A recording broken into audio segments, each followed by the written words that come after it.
Sometimes when you're opening others' Instagram profile, in their profile you can see Threads badge. By clicking on that Threads badge, you'll reach their Threads account. If you want to add this Threads badge to your Instagram profile, you can do that. In this video, we'll be telling about how to add Threads badge to your Instagram profile.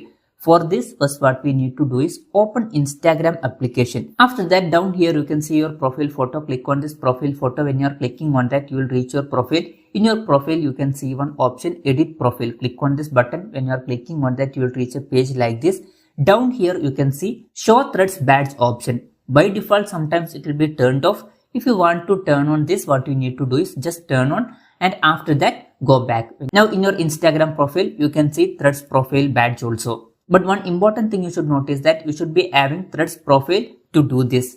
If you want, you can create new Threads profile. For that, download Threads application. After that, click on login with Instagram and give this Instagram profile's ID, and your Threads profile will be created. After that, you can do this. So this way you can easily add Threads profile badge to your Instagram profile. Hope this video was helpful for you. If you find it helpful, consider subscribing. See you in the next video.